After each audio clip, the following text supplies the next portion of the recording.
ഇന്ന് രാത്രി ഞാൻ പറയട്ടെ, എല്ലാം കിട്ടിയിട്ട് നിന്റെ വല കീറിപ്പോയ വല്ല പ്രയോജനമുണ്ടോ? ഈ പെരുത്ത മീൻകൂട്ടമൊക്കെ കിട്ടിയിട്ട് വല കീറിപ്പോയ വല്ല പ്രയോജനമുണ്ടോ? ഒരു പ്രയോജനമില്ല. ഒരു നെത്തോലി പോലും കിട്ടത്തില്ല. നമ്മുടെ ഭാഷ പറഞ്ഞാൽ ഒരു നെത്തോലി പോലും.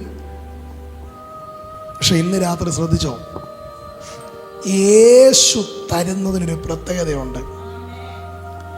അവൻ പെരുത്ത മീൻകൂട്ടം തരും, പക്ഷെ വലക്കീറത്തുമില്ല.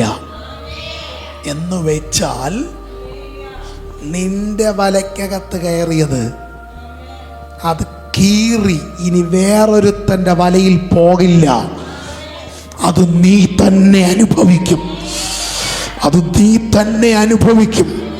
നീ അവൻ്റെ വാക്ക് കേട്ടാൽ അത് നീ തന്നെ അനുഭവിക്കും. നീ അവനെ അനുസരിച്ചാൽ അത് നീ തന്നെ അനുഭവിക്കും. നിന്റെ വലയിൽ കയറേണ്ടത് നിന്റെ വലയിൽ തന്നെ കയറും. നീ അനുഭവിക്കേണ്ടത് നീ തന്നെ അനുഭവിക്കും.